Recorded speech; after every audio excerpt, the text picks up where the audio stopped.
dosen program studi S1 Pendidikan Guru Pendidikan Anak Usia Dini Universitas Pahlawan Tuanku Tambusai. Spesialisasi saya adalah mengajar mata kuliah bermain 1. Pada hari ini, saya akan menjelaskan tentang teknik pengajaran yang saya ampuh, yaitu menggunakan delivery, interaction, dan assessment.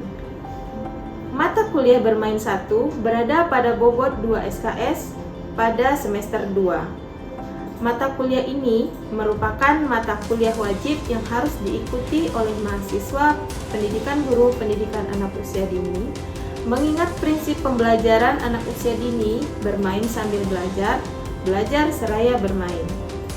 Mata kuliah ini akan membahas tentang konsep dasar bermain anak usia dini sebagai kebutuhan yang harus diperbarui sesuai dengan perkembangan zaman.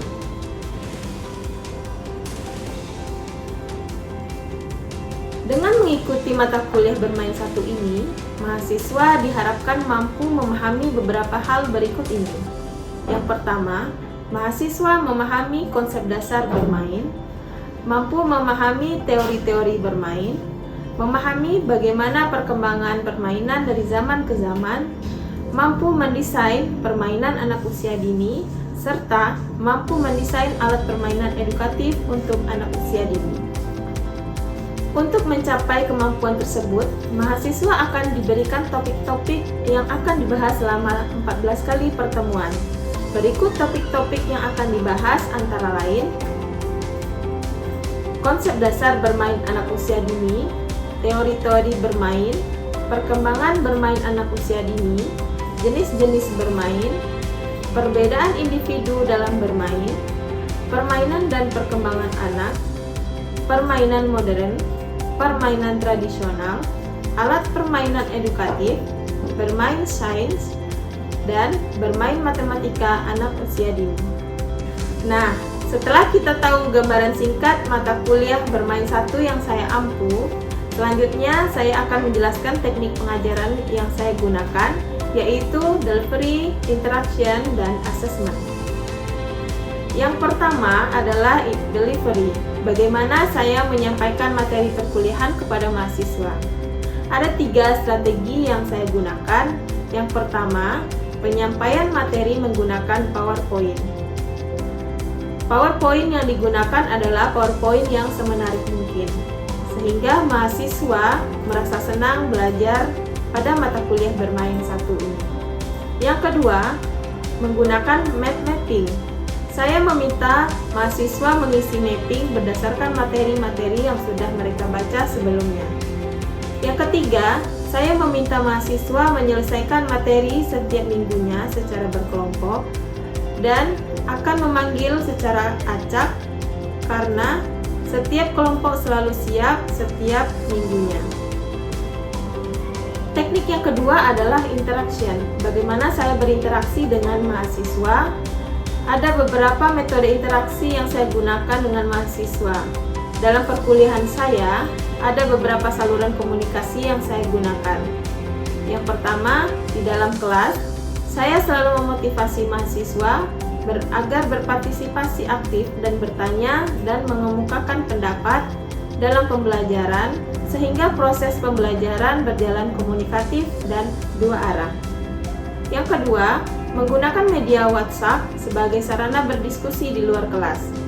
Yang ketiga, saya menggunakan Moodle untuk berdiskusi dengan mahasiswa, memberikan feedback atas proyek-proyek yang mereka lakukan. Teknik yang ketiga adalah teknik assessment. Bagaimana saya menilai mahasiswa dengan memeriksa secara langsung unjuk kerja mahasiswa pada satu outcomes tertentu, misalnya kuis, proyek kelas, tugas, ujian tengah semester, dan ujian akhir semester. Pada pertemuan pertama perkuliahan, saya selalu menjelaskan kontrak perkuliahan yang disepakati bersama mahasiswa. Di dalam kontrak perkuliahan tersebut memuat cara saya menilai dan bobot penilaian saya terhadap mahasiswa. Dengan itu diharapkan mahasiswa mampu mengatur strategi agar pembelajaran lancar dan mendapatkan nilai yang memuaskan. Berikut adalah skema penilaiannya. Kehadiran 10%, kuis 20%, tugas 20%, UTS 20%, dan UAS 30%. Berikut ini adalah cuplikan pengajaran saya pada mata kuliah bermain 1. Assalamualaikum warahmatullahi wabarakatuh. Waalaikumsalam warahmatullahi wabarakatuh. Gimana kabarnya hari ini? Alhamdulillah sehat, Bu. Alhamdulillah sehat. Nah, hari ini siapa yang tidak hadir? Yenza, Bu. Ya, kenapa dia? Sakit, Bu. Sakit. Nah, semoga si Yenza kita doakan cepat sembuh ya. Nah, dan juga semoga kita yang hadir hari ini juga diberikan kesehatan selalu sehingga perkuliahan tetap sistem perkuliahan kita tetap hadir. Baik. Nah, pada hari ini mata kuliah bermain 1 kita akan membahas beberapa pembahasan. Namun sebelum itu kemarin telah saya jelaskan bahwasannya setiap kali pertemuan saya memberikan kesempatan untuk kalian menambah nilainya. Ada beberapa kuis nanti di akhir perkuliahan. Nah, siapa saja yang mau silahkan. Baik, langsung ke materi kita hari ini. Ada beberapa yang kita bahas. Yang pertama itu pengertian bermain. Yang kedua tujuan bermain. Kemudian ada unsur-unsur bermain. Terakhir ada prinsip bermain. Baik, di pertemuan sebelumnya saya sudah menjelaskan sedikit mengenai mata kuliah kita yaitu bermain 1.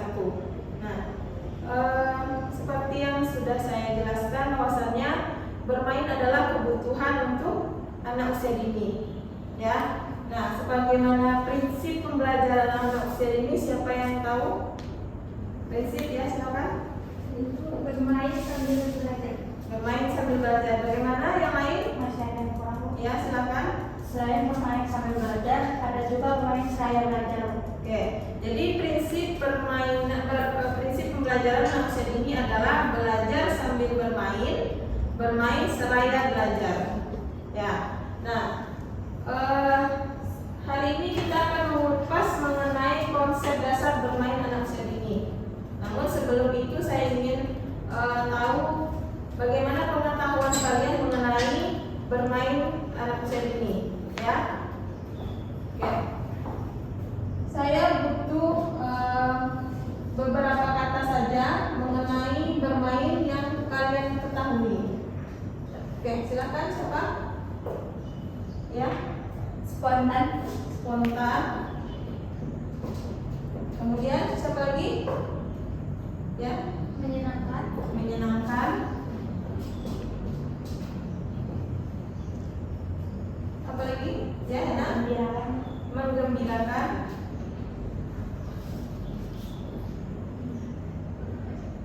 Kemudian ada lagi? Ya. Menyenangkan. Menyenangkan. Menyenangkan. Selain itu, apa lagi? Proses. Baik. Nah, di sini ada beberapa kata mengenai bermain, spontan, menyenangkan, menggembirakan, proses. Nah, mari kita lihat kalau itu dari segi yang kalian baca. Nah,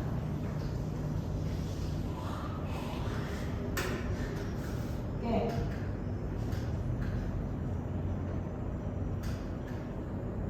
Nah, apa itu bermain? Nah, mari kita lihat berdasarkan buku atau beberapa sumber. Nah, yang pertama itu sumbernya menurut si Purnama Sigit 2019 bahwa bermain adalah keseluruhan aktivitas yang dilakukan oleh seseorang individu yang sifatnya menyenangkan, menggembirakan dan menimbulkan kenikmatan. Nah, kemudian menurut Susanto, bermain adalah segala aktivitas untuk memperoleh rasa senang tanpa memikirkan hasil akhirnya. Nah, kemudian menurut Andriani 2012, bahwasanya bermain adalah aktivitas yang dipilih sendiri oleh anak karena menyenangkan, bukan karena memperoleh hadiah atau pujian. Nah, kemudian bermain merupakan sarana untuk belajar mengenal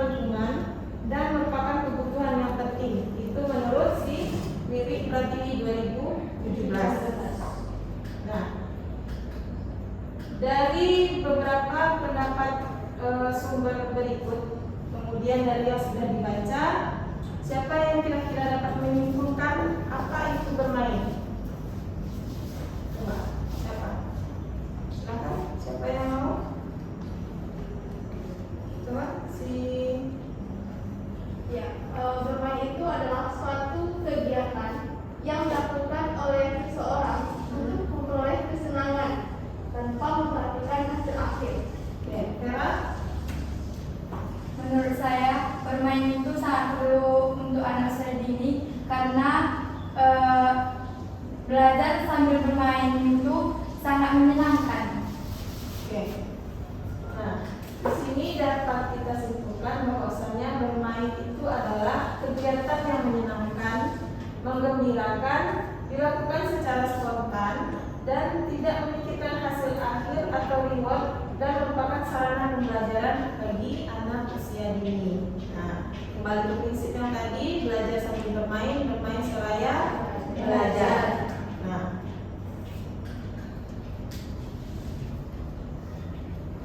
oke, di sini ada tujuan bermain. Yang pertama itu sebagai sarana eksperimen.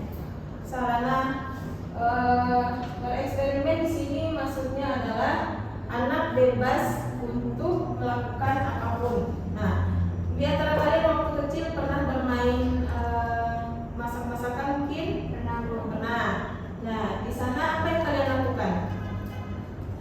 Ada misal memasak sesuatu mungkin dengan api, contohnya diambil rumput untuk dijadikan sayur, pernah? Ya, Nah, itu salah satu sarana eksperimen, ya. Kemudian juga berkaitan dengan sarana bereksplorasi. Bereksplorasi di sini maksudnya bebas untuk melakukan apa saja yang diinginkan.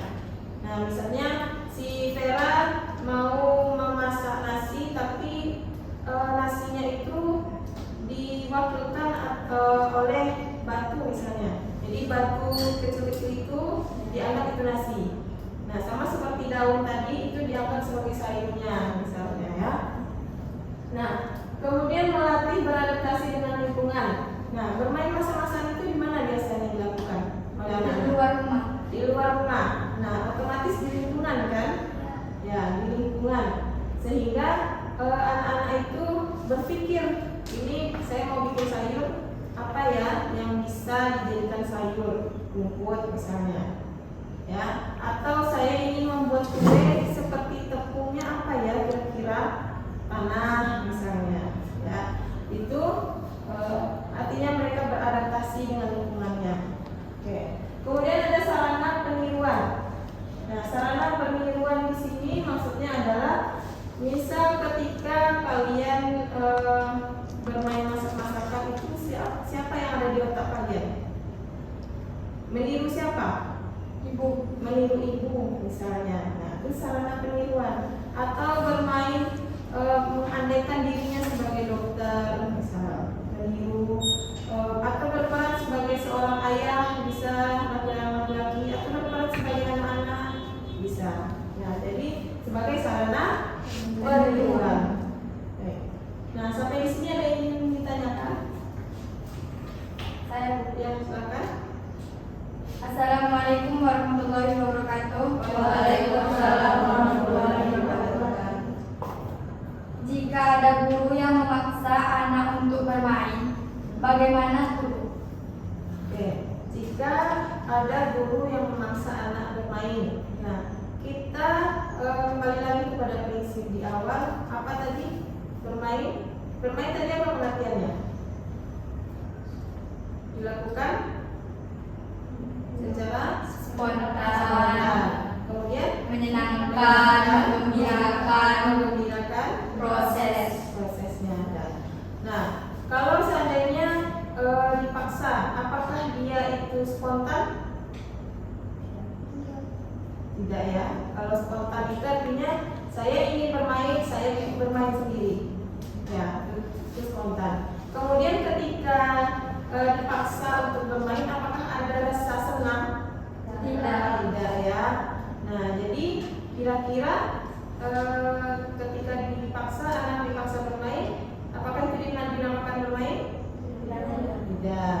Nah, jadi kalau bermain itu harus dari diri anak itu sendiri, kemudian karena dari dirinya sendiri sehingga timbullah rasa senang karena dia menyukai permainan itu.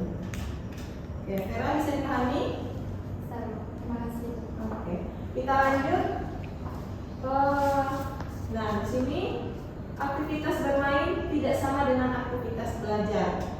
Namun dalam bermain sebenarnya anak sedang belajar.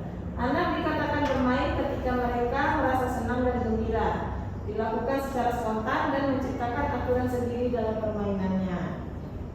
Nah, makanya dalam pembelajaran anak usia dini itu semuanya bermain. Tapi dalam permainan itu ada pembelajaran. Misalnya permainan petak umpet misalnya, mencari. Nah, di situ ada perkembangan kognitifnya. Kemudian berlari mereka mencari temannya misal. Nah, itu apa yang berkembang? Motorik kasarnya. Ya. Nah, baik, kita lanjut. Nah, ada beberapa unsur bermain. Yang pertama itu menyenangkan dan menggembirakan. Menyenangkan dan menggembirakan ini adalah hal yang paling utama dalam bermain. Kalau tidak menyenangkan, tidak bermain namanya. Ya. Kemudian bukan paksaan orang lain, artinya spontan dari diri sendiri. Tuh. Meskipun ada permainan di depannya, kalau bukan diri dia sendiri yang ingin bermain, dia tidak akan berguna permainan itu. Ya. Kemudian dilakukan secara sukarela dan bebas memilih mau bermain apa. Misal ada 2 permainan. Nah, anak-anak itu boleh memilih dia ingin memilih bermain ini atau yang ini. Gitu ya. Lanjut, prinsip-prinsip bermain di sini ada memiliki tujuan yang jelas. Tidak hanya sekedar bermain aja, ada tujuannya. Nah, tujuannya menyenangkan hati, mengembangkan aspek-aspek perkembangan. Ya. Kemudian dilakukan dengan bebas. Dengan bebas di sini bukan artian tidak ada aturan ya, tetap ada aturan bermain, tapi dia bebas, dilakukan dengan bebas, memilih apapun yang dia ingin lakukan. Kemudian mementingkan proses bukan hasil. Jadi dalam permainan misalkan ada menang kalah, tapi dalam permainan itu tidak itu yang penting. Bagaimana proses dia bermain itu yang penting. Bagaimana rasa senang saat bermain, itu yang paling penting. Kemudian memperhatikan keselamatan. Nah, memperhatikan keselamatan ini paling penting juga ketika kita berada di sekolah. Sebagai guru, kita harus pintar memilih permainan atau alat permainan yang digunakan. Apakah permainan itu membahayakan atau alat permainan itu tidak aman bagi anak. Misalnya di sekolah yang anak usianya itu ada 2 sampai 3 tahun, apakah mungkin kita menggunakan balon yang berasal dari kayu? Tidak ya, karena kita takut dipukul nanti temannya menggunakan kayu balon tersebut, karena dia nggak tahu nih anak ini apakah balon ini bisa membahayakan temannya atau tidak. Jadi gurunya lah yang harus mengetahui bahan apa yang harus digunakan. Kalau kita punya anak yang umurnya 2-3 tahun, berarti balonnya itu berbahan dasar busa, sehingga aman ketika kalau seandainya anak ini memukulkan kepada temannya. Kemudian menyenangkan dan dapat dinikmati. Kalau senang artinya kita menikmati ya. Oke. Kita lanjut. Nah, sesuai dengan kontrak kuliah yang sudah kita sepakati sebelumnya, bahwasanya setiap pertemuan saya akan memberikan kuis, dan itu merupakan kesempatan untuk kalian untuk menambah nilai.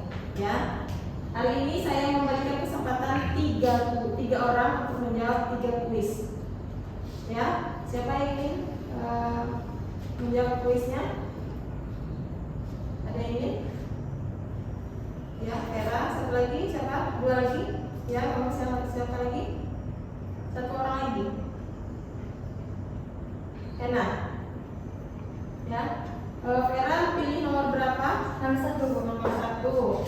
Kamu pilih nomor berapa? Nomor 2, Hena. Nomor 3 ya. Nah, mari kita lihat apa pertanyaannya. Nah, ini pertanyaan nomor 1, nomor 2, dan nomor 3. Pertanyaan nomor 1 siapa tadi? Ya, silakan Vera. Baiklah, saya akan menjawab kuis yang nomor 1 yang soalnya sebutkan prinsip bermain. Prinsip bermain ialah yang pertama memiliki tujuan yang jelas, yang kedua dilakukan dengan bebas, dan yang ketiga menghentikan proses bukan hasil, yang keempat mentaati memperhatikan keselamatan anak, dan yang terakhir menyenangkan dan dapat dinikmati. Oke. Kita tampung dulu ya jawabannya. Untuk yang nomor 2 siapa? Ya, silakan. Baiklah, di sini saya akan menjawab kuis yang nomor 2, yaitu pertanyaannya, apa tujuan bermain?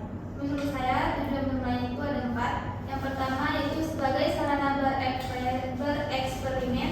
Yang kedua, melatih beradaptasi dengan lingkungan. Yang ketiga, sarana peniruan. Dan yang keempat, sarana bereksplorasi. Oke. Yang nomor 3, Hena. Baiklah, saya akan menjawab pertanyaan nomor 3. Apa itu bermain? Bermain adalah kegiatan yang menyenangkan, menggembirakan, dilakukan secara spontan, tidak memikirkan hasil akhir atau lewat, dan merupakan sarana pembelajaran bagi anak usia dini dalam mengembangkan aspek perkembangannya. Oke. Sudah 3 dijawab ya pertanyaannya. Dari ketiga itu kira-kira teman-teman yang lain gimana jawabannya? Nabila, gimana jawaban dari teman-temannya? Apakah sudah sesuai dengan penjelasan yang sudah saya paparkan? Sudah? Oke. Saya anggap juga sudah memenuhi apa yang sudah saya jelaskan tadi. Nah, kemudian bonus 1 orang, siapa yang ingin menyimpulkan atau ingin memberikan pendapatnya mengenai apa yang sudah saya jelaskan tadi? 1 orang saja.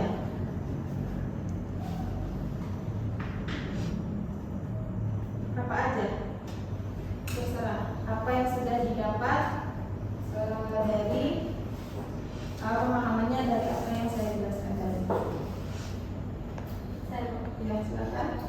Menurut saya, dari yang Ibu jelaskan tadi, berarti bermain itu sangat perlu untuk anak, karena saat belajar itu terlalu fokus akan membuat anak tersebut bosan.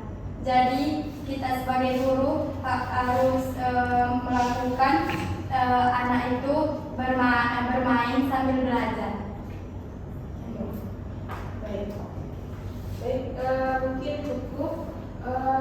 Terima kasih atas jawaban-jawabannya. Kita beri tepuk tangan untuk yang sudah menjawab. Baik, untuk hari ini saya cukupkan sekian. Kita lanjut di pertemuan selanjutnya. Silakan dibaca materi yang ada pada FS di pertemuan selanjutnya. Minggu depan saya akan berikan kuis lagi. Oke. Kurang lebih saya mohon maaf. Assalamualaikum warahmatullahi wabarakatuh. Waalaikumsalam warahmatullahi wabarakatuh. Itulah cuplikan video pengajaran saya. Semoga bermanfaat. Assalamualaikum warahmatullahi wabarakatuh.